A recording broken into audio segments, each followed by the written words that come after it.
Hey friends, welcome back to my channel. I just wanted to come on here and just share some reflections on a movie that I was watching here. And I'm sorry, my dog likes to sweep toys at very random times here. But anyways, I just wanted to talk on the topic of marriage just for a moment here. So if you just really reflect on life today, maybe you're seeing like so many relationships, so many marriages fail today, and if we really just get back to the root issue here, marriage, should be built by God, and that's something that I'm standing for. I'm waiting for, my person, I'm waiting for the Lord to lead the person to me, I believe everybody has an ordained person. I do. And I'm waiting for the Lord to lead him to me here. But anyways, I was just reflecting on marriage and how, there is a God of order, and just putting your spouse first. Of course, God has to come, and then your spouse, and then if you have children, they should come third, and then everyone else comes after that.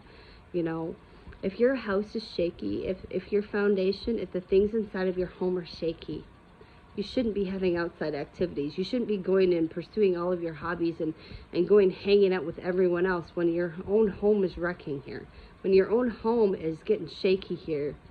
And it's really important to reflect on that. And even people in ministry, if you're being a part of a ministry here and giving everyone else your time, but then the people inside your home are hurting, and the people inside your home, like your foundation of your home is rocky and shaky, that should be a red flag right there that you need to stop your ministry right now. You need to go and focus on the people inside of your home here.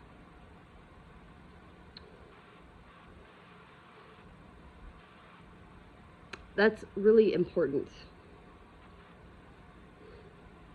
God is the God of order here, and if you're going and pursuing all of your hobbies, but then you're leaving your spouse behind,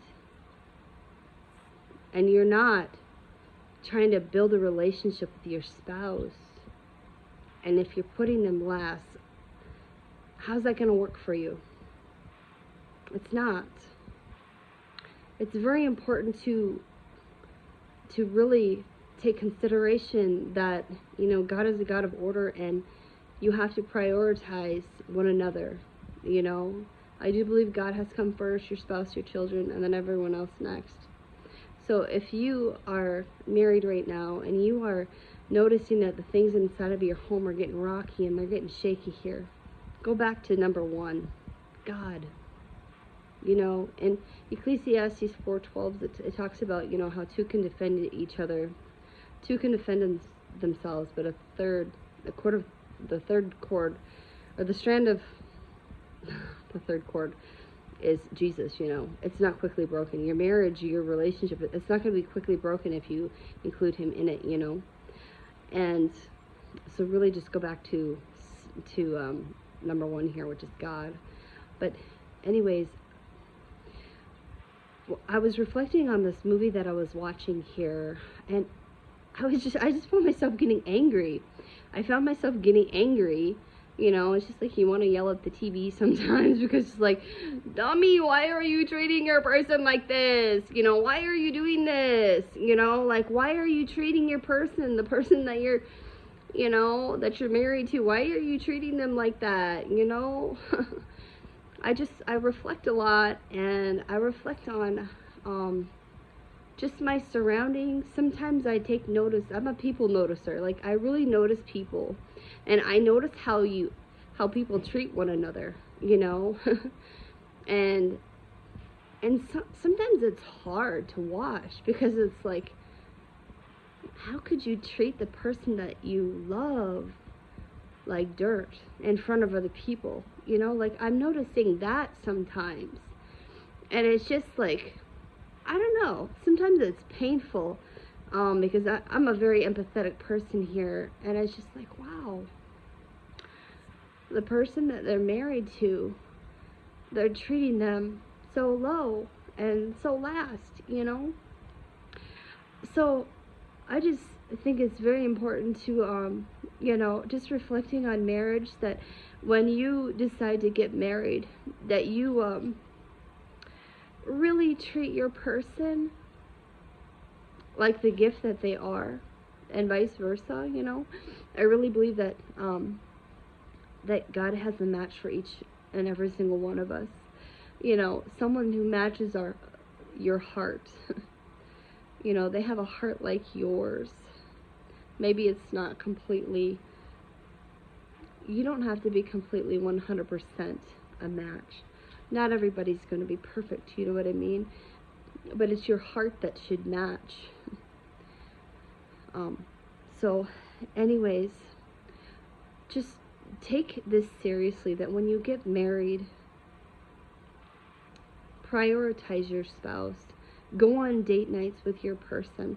Learn their love language. If you learn their love language, you're going to learn how to love them. You're going to learn how to love them. Because, well, if you don't know how they feel loved, then you're not going to know how to love them. You know, so for example, me, quality time is something really important to me. Quality time, acts of service. So when someone when someone goes out of their way to fix something for me, you know, I really appreciate that. When, you know, words of affirmation, that's not something I got a lot of growing up, you know. So when someone goes out of their way and they tell me, you know, good things about me, or just like, you're amazing, I'm really proud of you, you know, like, thank you for doing this, I appreciate you, you know, like, if somebody can go out of their way and just speak life into me, I feel loved that way. I feel valued that way, you know. So words of affirmation is something really important. And materialistic things, to me, that's not as important. Yes, it'd be great to, you know, have someone show up with flowers, or, you know, just even a little bracelet or something like that. You know, that, I think that would be, you know, special. But it's not about materialism here. It's about TLC and meeting their needs and speaking their love language. So if you don't know what your love language is, start thinking about it right now. What makes you feel loved? It's not all about touch and sex and all this stuff. It's not about all of that. What makes you feel supported? What makes you feel loved as a person? You know, so when you get into marriage, when you're dating someone, when you commit to someone, learn their love language, talk about it, so that you know how to love your person. Because if you know how to love your person, then it's going to go well, okay? And just being willing to have conversations, but instead of yell at each other, can you just talk in a gentle manner? You know, can you talk instead of yell? Can you talk instead of slam doors or slam cupboards? You know? So, I don't know. I'm just reflecting on a lot of things here. So, I think if we all just reflect on our lives and really put things into practice, marriages would be more beautiful. They would be more successful if we take the time and put effort into one another and prioritize one another. So, if you're single here and you have come to the point where, you know, you have found someone that you're ready to commit yourself to. Learn their love language. And then speak to them. Love them through their love language, and vice versa here. So, sorry. Sometimes I get a little emotional. I reflect a lot sometimes, but marriage is a huge deal here. It's something not to take lightly.